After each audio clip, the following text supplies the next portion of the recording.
Premature baby అని చెప్పి సాక్ష్యం చెప్పారు. మీరందరూ ప్రార్థన చేశారు. ప్రార్థన ఆలకించిన దేవుడు ఆ బిడ్డని తన తల్లి దగ్గరికి తీసుకెళ్ళడానికి డిశ్చార్జ్ చేయడానికి దేవుడు కృప చూపించాడు. ప్రార్థించిన మీ అందరికీ నా హృదయపూర్వక వందనాలు. దేవుడు కార్యం చేశాడు. దేవుడు స్తోత్రాలండి. ఇంకా చిన్న విషయం, చిన్న ప్రార్థన రిక్వెస్ట్ ఏంటంటే, మా కుటుంబంలో ఎన్నో రోజులు బట్టి ఈ ఇల్లు రెన్యువేషన్ విషయంలో ప్రార్థన చేస్తున్నాం. ప్రతి ఫ్రైడే ఫాస్టింగ్ ప్రేయర్ రోజు ప్రార్థన చేస్తున్నాం. దేవుడు గొప్ప రీతిగా ఆ కార్యం చేయడానికి దేవుడు ద్వారాలు తెలుస్తున్నాడని చెప్పి విశ్వాసంతో ఉన్నాం. ఆ విషయంలో మీరు ప్రార్థన చేయండి.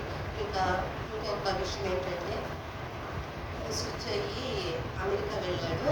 ఆ బిడ్డ ఆయన చదువు ముగించుకుని మార్చి ఏప్రిల్ అయిపోతుంది.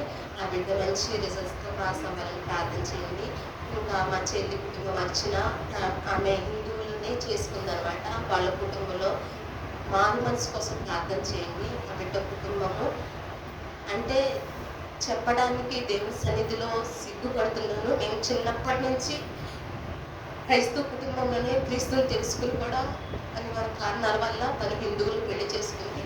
రాత్రి సుజిత్ బ్రదర్ ప్రార్థన అంటే వాక్యం చెప్తుంటే నాకు ఒకటే ప్రేరేపణ వచ్చింది. నేను ప్రార్థన చేశాను అనమాట ఆ బిడ్డ జీవితం గురించి. దేవా నువ్వు మాట్లాడంటే కాంప్రమైజ్ క్రిస్టియన్, ఓవర్కమ్ క్రిస్టియన్ అని చెప్పి దేవుడు సుజిత్ బ్రదర్ ద్వారా వాక్యాన్ని అందించారు. దేవుడికి స్తోత్రాలు. దేవుడు ఒప్పుకుంటే క్షమిస్తాడని, ఆయన గొప్ప దేవుడు అని చెప్పి ఆ బిడ్డ విషయంలో దేవుడు కనికరించి ఒక చిన్న బిడ్డనిచ్చాడు. ఆ బిడ్డ కూడా స్వస్థతనిచ్చాడు. దేవుడికి స్తోత్రాలు. మీరందరూ ప్రార్థన చేయండి. అర్చన తన పేరు. దేవుడు మా జీవితంలో చేసిన ప్రతి ఒక్క గొప్ప కార్యానికి కృతజ్ఞత చెల్లిస్తున్నాను. మీరందరూ మా కుటుంబం నుంచి చేయమని ప్రార్థన ఇచ్చిన సాక్ష్యం దేవుడు దీవించారు.